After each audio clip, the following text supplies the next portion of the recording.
Yo! Totoo ba yun? Mga lover boys, lover girls. Gusto makatrabaho ni Limino? Si Catherine Bernardo?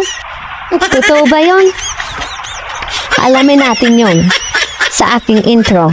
Guys, follow nyo ako at follow back ko kayo tapos copy link at comment doon. Salamat.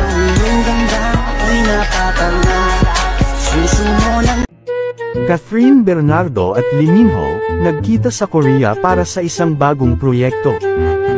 Matinding ikinagulat at ikinabigla ng madla na usap-usapan ngayon at tila maraming dumarating na blessings ngayon sa isang sikat na aktres na si Catherine Bernardo. Kamakailan lamang ay pumunta si Catherine sa Korea para makipagkita sa isang sikat na personalidad sa Korea, at walang iba kundi ang Korean heartthrob na si Lee Min-ho. Inimbita umano ni Lee Min-ho si Catherine sa Korea para sa isang proyekto. Matatandaang kailan lang ay magkasama si Catherine at Lee Min-ho sa isang brand endorsement. At ngayon na ay nagulat ang mga netizen na marami nang dumarating na mga biyaya kay Catherine Bernardo. Reaksyon naman ng mga netizen na sana ay tuloy-tuloy na ang blessings ni Catherine. Samantala, sobrang excited naman si Catherine sa kanyang bagong proyekto at makakasama pa niya ang kanyang matagal na idolo na si Lee Min-ho.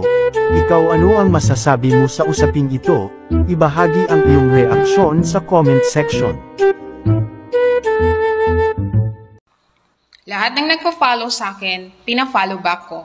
Lahat ng nag-heart ng video ko, pina-follow ko. Lahat ng nagko-comment, hina-heart ko at pina-follow ko.